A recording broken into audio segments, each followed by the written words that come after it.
맨 처음에 이 사도행전 강의를 시작을 하면서 앞에 걸었던 이 캐치프레이가 Act 29. Act라고 하는 단어의 뜻은 사도행전을 영어로 Act라고 합니다. 근데 사도행전은 몇 장으로 끝나느냐면 28장으로 끝납니다. 그런데 왜 29라고 하는 단어를 썼을까? 사도행전의 28장 31절을 보시면은요, 거기 사도 바울이 로마에서 2년 동안 세를 얻어서 집에서 거기서 스테이를 하는데, 거기서 머무르는데 그 집에 계속 사람들을 하나님이 보내세요.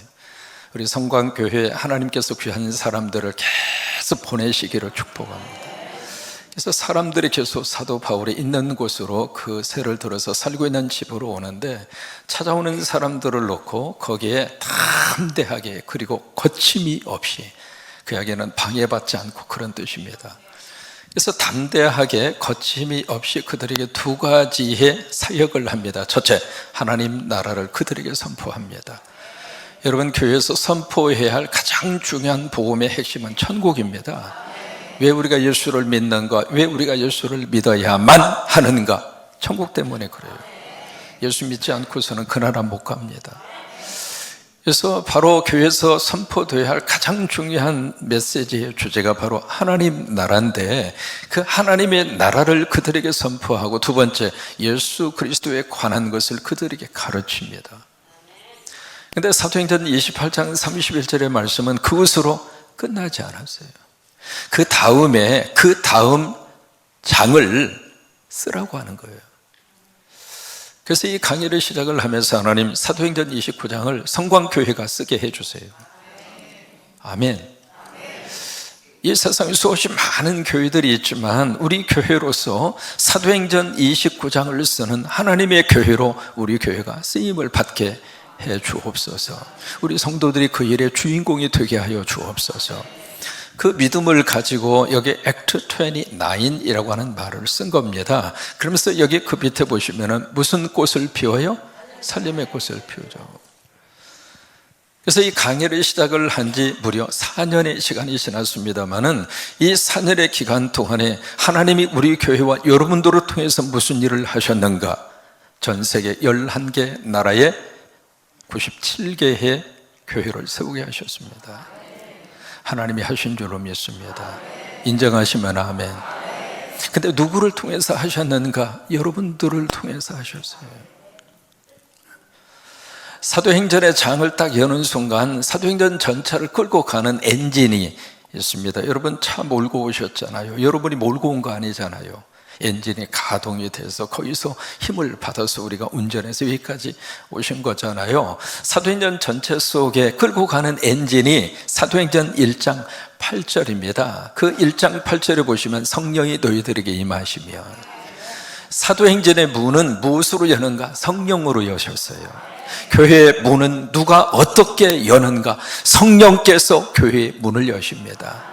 우리에게 믿음을 주시는 분도 성령님이시고, 우리의 삶을 끌고 가시는 분도 성령님이시고, 그래서 사도행전 전체 속에 1장에서 28장까지 쭉 흐르고 있는 거대한 강이 있어요. 그 강이 성령의 강입니다.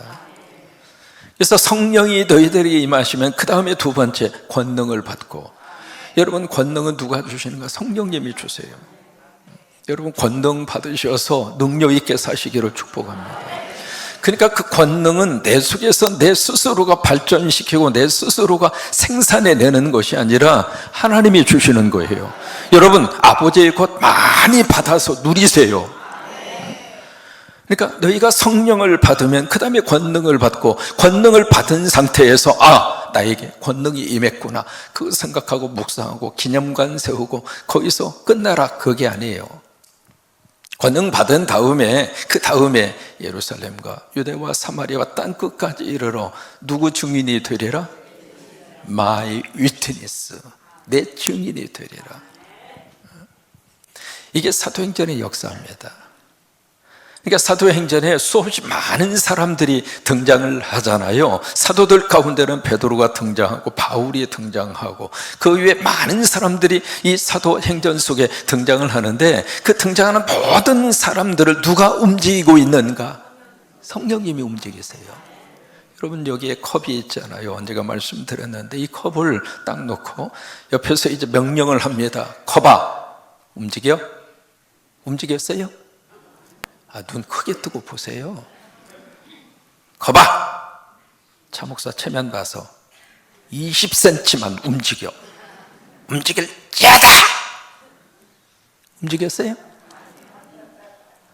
이 컵이라고 하는 것은 명령한다고 움직이는 물체가 아닙니다. 그러면 이 컵이 움직인다고 하는 것은 앞으로 가든지 아니면 위로 올라가든지 이 컵 자체가 움직인다고 하는 것은 여기 제3자, 제3의 힘이 이 컵에게 가해질 때 그때에 이 컵이 움직이는 거예요. 사도행전에 등장하는 그 사람들을 누가 움직였는가? 스스로가 움직인 게 아닙니다. 그들을 움직이게 하신 분이 계세요. 그분이 누구인가? 성령님이세요. 오늘 우리 교회를 움직이게 하신 분은 성령님이세요. 11개 나라에 십자가 하나하나 세울 때마다 헌금하게 하시고 기도하게 하시고 그 비전을 함께 품을 수 있도록 누가 그렇게 그런 마음을 주셨는가? 성령님이세요. 여러분 세홍지마 고사성을 여러분 기억하시잖아요. 세옹, 세라고 하는 것은 변방이라고 하는 뜻이고 옹이라고 하는 것은 나이가 드셨다 그 말이잖아요. 지마, 그러니까 변방에 살고 있는 나이 드신 분이 말 한 마리를 기르고 있었다 그 말이잖아요. 근데 이 말을 애준히 기르고 있는데 이 암컷, 이 말이 바람 나가지고 도망갔어. 근데 그 당시에 이 말은 보통 재산 가치가 있는 게 아니잖아요. 갑자기 말이 없어지니까 동네 사람들이 와서 아유 어떻게 하다가 말이 도망갔느냐고. 그러니까 그 노인이 하는 말이 두고 봐야지 이 일이 복이 될지 그런 거예요. 근데 한참 세월이 지난 다음에 이 도망간 이 말이 세상에 아주 잘생긴 적토마, 야생마, 수컷을 데리고 집으로 온 거예요. 동네 사람들이 이 노인 양반이 당신은 복도 많소. 어떻게 가출해서 도망간 말이 또 한 마리의 말을 데리고 올 수 있느냐고. 그러니까 그 노인이 하는 말이 두고 봐야지 이 일이 화가 될지. 근데 이제 그 집에 아들이 있었어요. 이 아들이 그 말을 너무 타는 것을 좋아하는데 이 야생마, 적토마 집에 들어온 이 말을 타다가 떨어져서 다리가 부러진 거예요. 동네 사람들이 와서 아이고 어떻게 하다가 이 아들이 그렇게 다리가 부러져서 이렇게 병신이 됐느냐고. 그러니까 노인이 하는 말이 두고 봐야지 일이 복이 될지.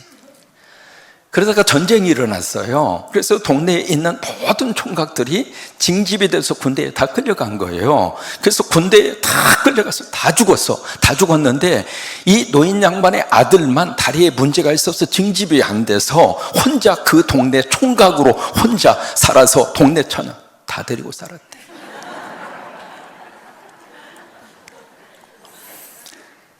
여러분 이 인생사 세홍지마지만 참 많은 것을 생각을 하게 하잖아요. 사람이 살다 보면 좋은 일만 있는 게 아니구나, 또 나쁜 일만 있는 게 아니구나.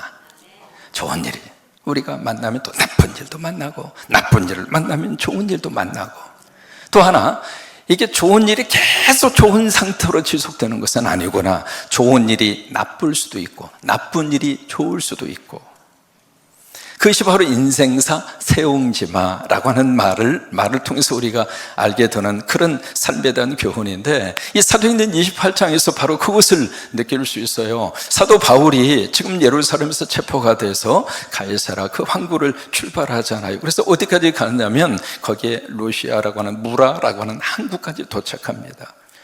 거기까지는 사도 바울이 탄 이 배가 순풍을 맞이했어요. 그래서 순풍을 타고 이 배가 아주 항해를 편하게 거기까지 갑니다. 근데 무라라고 하는 항구에서 알렉산드리아라고 하는 배로 갈아타잖아요. 갈아타고 그 다음부터 여기 그레데라고 하는 섬의 미항 거기에 도착할 때까지는 아주 힘들었어요. 그래서 사도행전 28장을 보시면은 간신히라고 하는 단어가 3번 나옵니다. 겨우겨우 거기까지 도착을 한 거예요. 그 다음에 거기 미항에서 다시 한번 그들이 항해를 시작을 합니다. 근데 그때부터 유라굴로라고 하는 엄청난 허리케인을 만납니다. 무려 14일 동안 죽을 고생을 합니다. 그러니까 여기 바울의 인생을 가만히 들여다보면 이 27장에서도 이 항해하는 여정에서도 순풍을 만날 때도 있고, 그리고 강풍을 만날 때도 있고, 인생사 세웅지 마라. 그렇게 해서 이제 바울이 도착한 장소가 오늘 1절에 보시면은 어디에 도착하는가? 멜리데라고 하는 그 섬에 도착을 합니다. 그래서 1절에 그렇게 말씀이 기록이 되어 있죠. 1절에 같이 한번 보십니다. 누가? 우리가. 복수예요, 복수. 우리가라고 하는 이 단어 속에 지금 누가 포함이 되어 있는가? 사도행전을 쓰고 있는 사람이 누가 사도행전을 썼죠? 누가가. 누가가 이 속에 포함이 되어 있는 거예요. 우리가라고 하는 이 단어 속에. 그래서 이 사도행전 속에 사도 바울의 여정을 가만히 지켜보면은요, 아주 자세하게 기록이 되어 있어요. 왜 그럴까요? 함께 한 거예요. 그래서 우리가라고 하는 이 단어 속에 누가가 포함이 되어 있는데, 누가만 거기에 함께 동행한 것이 아니라 마게도냐 사람 마게도냐에서 온 사람도 같이 동행을 해서 같이 사도 바울과 같이 로마로 지금 항해를 하고 있는 거예요. 근데 그 우리가 어떻게 됐는가? 구주가 됐어요. 살아났다 그 말이에요. 그 표류를 하면서 14일 동안 완전히 절망적인 상황 속에 있던 그들이 어느 한 섬에 딱 도착을 합니다. 그 섬의 이름이 뭐예요? 멜리데라고 하는 그 섬에 딱 안착을 하는데, 그러고 나서 우리가 살았구나. 그러면 그들이 운이 좋아서 살았을까요? 아닙니다. 어떻게 하다 보니까 그들이 태풍을 뚫고 그들이 안전하게 목숨을 건졌을까요? 아니에요. 사도행전 23장 11절 때문에 그들이 살아난 거예요. 바울이 예루살렘에서 체포를 딱 당하고 재판을 받아요. 재판을 받는데 하루 종일 사내들인 그 재판장에서 재판을 받고 나서 그 밤에 완전히 기진맥진한 상태 속에 있는 바울에게 누가 나타나셨는가? 주님이 바울의 곁에 딱 서신 거예요. 여러분, 힘들고 어려울 때 주님이 여러분의 곁에 서시기를 축복합니다. 우리가 자녀들을 위해서 기도하는 거예요. 하나님, 우리 자녀들의 곁에 주님이 서 계셔 주시옵소서. 그래서 바울에게 주님이 나타나셔서 두 가지 말씀을 하십니다. 첫째로, 담대하라. 용기를 가져라. 여러분, 세상이 우리에게 용기를 주는 게 아닙니다. 예배 드리면서 말씀을 통하여 용기를 주시고, 찬양을 통해서 용기를 주시고, 기도를 통해서 용기를 주시고, 그래서 담대하라, 용기를 가져라. 그러면서 그 다음에 하시는 말씀이, 네가 예루살렘에서 나의 일을 증언한 것처럼. 누구 일인가? 예수님의 일이에요. 그 예수님의 일이 바로 십자가 부활이거든요. 그것을 예루살렘에서 네가 나의 위트니스가 돼서, 나의 증인이 돼서 증언한 것처럼 장차 네가 로마에서도 나의 일을 증언하여야 하리라. 사명이 있으면 하나님이 끝까지 우리 생명을 보호하십니다. 하나님께서 주신 그 미션이 끝날 때까지, 하나님이 주신 그 목적과 사명이 끝나기 전까지는 하나님이 우리 목숨 놓지 않습니다. 끝까지 보호하십니다. 하나님, 우리나라를 그렇게 쓰시기를 원합니다. 우리나라를 그렇게 보호하시기를 원합니다. 보세요. 우리나라가 짧은 역사를 통해서 여기까지 오기까지 뭐가 있었는가? 하나님이 기뻐하는 일을 하는 나라로 하나님이 우리나라를 쓰신 거예요. 전 세계에서 인구 대비 선교사 파송 1등 국가가 어디일까요? 한국입니다. 숫자는 미국이 많아요. 인구가 많으니까 그렇죠. 근데 숫자 면에 있어서는 우리가 미국보다는 작아요. 작은데 인구 대비로 보면 미국은 2억 4천만 명이잖아요. 대한민국은 5천만 명이잖아요. 그러니까 인구 대비로 보면 선교사 파송 1등 국가가 한국이에요. 하나님이 기뻐하는 일을 감당하고 하나님이 주신 사명을 감당하면 폭풍우 속에서도 하나님이 그 생명을 보호하시고, 그 나라를 보호하시고, 민족을 보호하시고, 여러분, 끝까지 이 사명을 붙들고 사는 우리나라와 민족이 되기를 주의 이름으로 축복합니다. 그래서 사도행전 23장 11절 말씀 때문에, 그래서 여기 바울이 그 지중해 속에 숨을 당하지 않고 하나님이 그를 살리신 거예요. 근데 바울을 살리니까 바울과 함께 있었던 276명도 살아난 거예요. 하나님이 성광교회를 들어 쓰시는 동안에 군산을 들어 쓰시기를 바랍니다. 그래서 1절에 보시면 그들이 구조가 딱 됩니다. 그러고 나서 딱 확인을 해보니까 그 섬이 멜리데라고 하는 섬이에요. 그 섬이 지금은 몰타 공화국입니다. 다른 식으로는 이제 말타 공화국, 그렇게도 표현을 합니다. 몰타나 말타나 같은 뜻입니다. 이게 크기가 제주도라고 하는 그 섬의 6분의 1 면적입니다. 이게 남북한의 이 길이가 29km예요. 그리고 동서간의 폭이 15km입니다. 거기에 지금 살고 있는 그 인구가 46만 1000명이 살고 있습니다.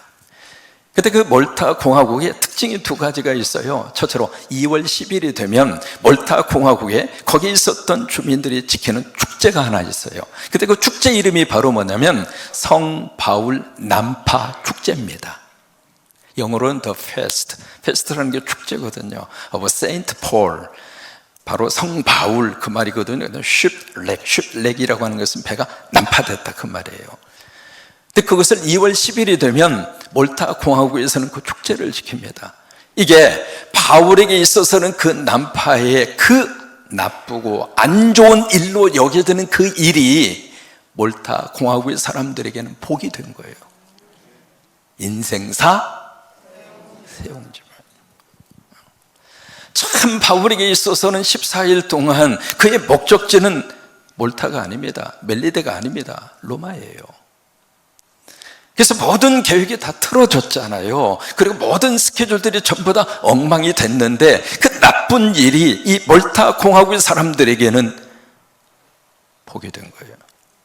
두 번째로 이 몰타 공화국의 전체 주민의 98%가 크리스찬입니다. 거기에는 바울 기념교회당이 우뚝 그렇게 서 있습니다. 그래서 멜리데라는 이 섬에 이 사람들이 불시착을 했어요. 근데 2절에 보시면은 그 섬 주민 사람들이 어떤 모습으로 그들을 대했는가, 2절에 보시면은 비가 오고 날이 찹니다. 원주민들이 우리에게 뭘 베풀어 줘요? 특별한 뭐예요? 동정을 베풀어 줍니다. 그래서 불을 피워서 그 다음에 우리를 다 뭘 했죠? 영접을 합니다. 여기 두 가지의 단어를 우리가 좀 주목할 필요가 있습니다. 첫째로 특별한 뭘 했어요? 동정을 베풉니다. 그리고 모든 사람들을 어떻게 했죠? 영접하고 환영을 합니다. 이 두 가지 모습을 지금 누가 보여주고 있는가? 그 멜리데 섬에 살고 있는 원주민들입니다. 여러분, 그 사람들의 입장으로서는요, 오늘날 갑자기 큰 배 하나가 난파가 되더니 거기에서 한두 명도 아니고 20명도 아니고 276명이 갑자기 헤엄을 치고 자기 섬으로 다 피신해서 오는 거예요. 그러면 그 사람들을 봤을 때 원주민들의 입장으로서는 어떤 생각이 들까요? 이게 적인지 친구인지 어떻게 알아요? 해적된지 아니면 이 섬을 공격하기 위해서 온 사람인지 어떻게 합니까? 근데 여기 있는 사람들이 그들을 하나도 따지지 않고 뭘 했는가? 동정했어요. 여기 동정이라고 하는 말을 영어로 뭐라고 쓰느냐면 compassion이라 그래요. 영어 단어로 동정을 그 다음에 passion 그래요. 이 두 단어가 합쳐진 게 동정이라고 하는 뜻이거든요. 이 come이라고 하는 것은 영어로 with라고 하는 말입니다. 함께한다 그 말이에요. 그 다음에 passion이라고 하는 것은 고난을 의미할 때 passion이라고 그래요. 십자가의 고난 이야기할 때 그때 passion이라고 하는 단어를 씁니다. 그러니까 이 동정한다는 이 말은 그 사람의 형편과 고통 속에 함께하는 거예요. 그게 동정이에요. 거기 원주민들이 276명을 딱 보면서 색안경을 쓰고 이 사람들이 우리를 침략하게 왔지? 그러면서 적대시한 것이 아니라 그 사람들을 딱 보는 순간 얼마나 힘들었을까? 이 사람들 얼마나 죽을 고생을 했을까? 또 이 사람들이 얼마나 지금 주위에 떨고 배고파할까? 그 사람들의 형편과 그 사람들의 처지를 함께 갖는 거예요. 여러분, 그게 동정이에요. 영어에 그런 표현의 단어가 있습니다. Put yourself in my huge. 무슨 뜻이냐면 put in이라고 하는 말은 어디다 집어넣는다 그 말이에요. yourself, 당신 자신을 어디다 집어넣는가? my shoes, 내 신발 속에다가. 그러니까 그 이야기는 다른 말로 말하면 내 처지가 돼봐라 그 말이에요. 내 처지가 돼봐야 내 입장과 내 형편을 안다 그 말이에요. 여러분, 그게 공감이에요. 그것이 바로 동정이에요. 여러분, 가정 안에서 아내가 남편의 처지를 이해하고 그 남편의 입장으로 들어가서 이 아내가 남편의 신발을 신어보면, 아, 내 아내가 얼마나 애쓰는가, 수고하는구나. 이게 제가요, 한 달 반 동안 깨달은 게 참 많아요.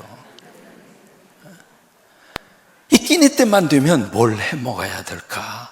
와, 기도해도 답이 잘 안 나와요.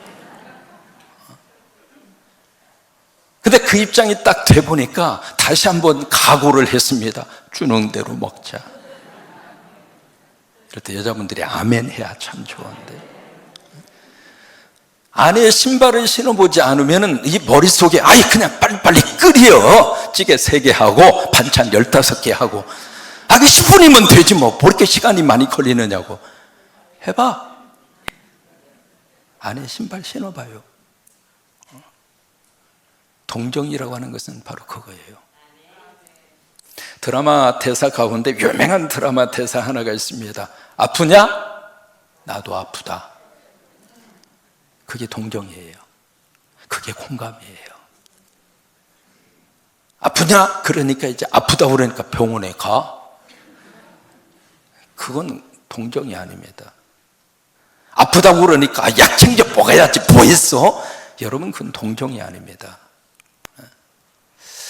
성경에 유독히 함께라고 하는 단어가 참 자주 나옵니다. 로마서 12장 15절의 말씀에 유명한 구절이죠. 같이 고백하실까요?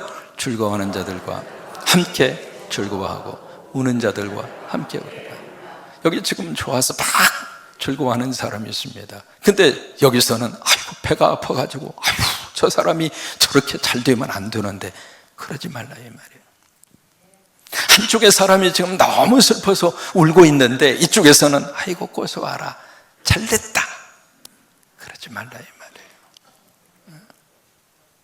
고린도전서 12장 26절의 말씀은 지체에 대한 말씀을 우리에게 하시면서 이렇게 말씀하십니다. 같이 고백하십니다. 만일 한 지체가 고통을 받으면 모든 지체가 함께 고통을 받고, 한 지체가 영광을 얻으면 모든 지체가 함께, 보세요, 한 지체와 모든 지체가 하나라 이 말이에요.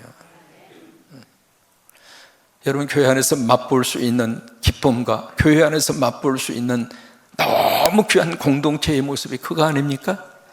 교인 가운데 한 사람이 울고 있으면 같이 울어주고, 그래야 가족이지. 교인 가운데 한 사람이 잘 나가고 잘 되면 막 박수를 쳐주면서 내일처럼 기뻐하고 좋아해주고. 바로 이 멜리데 섬에 있는 사람들은 그런 마음으로 이 난파가 돼서 자기 섬에 비상 착륙한 276명을 그렇게 동정한 거예요. 그 다음에 두 번째로, 동정으로 끝나지 않았습니다. 그 뭘 했는가? 불을 피우면서, 왜? 지금 겨울이잖아요. 비가 오니까 기온이 떨어지고 얼마나 춥겠어요. 그러니까 그들을 위해서 불을 피워주면서 뭘 했는가? 동정을 행동으로 구체화합니다. 이 동정은 감정적인 요인이거든요. 이 동정은 마음과 가슴에서 일어나는 현상이라면 머리와 마음, 가슴으로 참 불쌍하다, 참 안 됐다, 어떻게 하다가 여기까지 해서 이런 비상 착륙하는 신세가 되었는가, 그런 동정과 그런 공감과 그런 마음으로 가질 수 있는데, 그것으로 끝나지 않고 그 다음에 구체적으로 이분들에게 필요한 게 뭔가 행동하고, 그리고 환영하고 영접해주고, 그런 역사가 우리 가운데 함께 할 수 있게 되기를 축복합니다.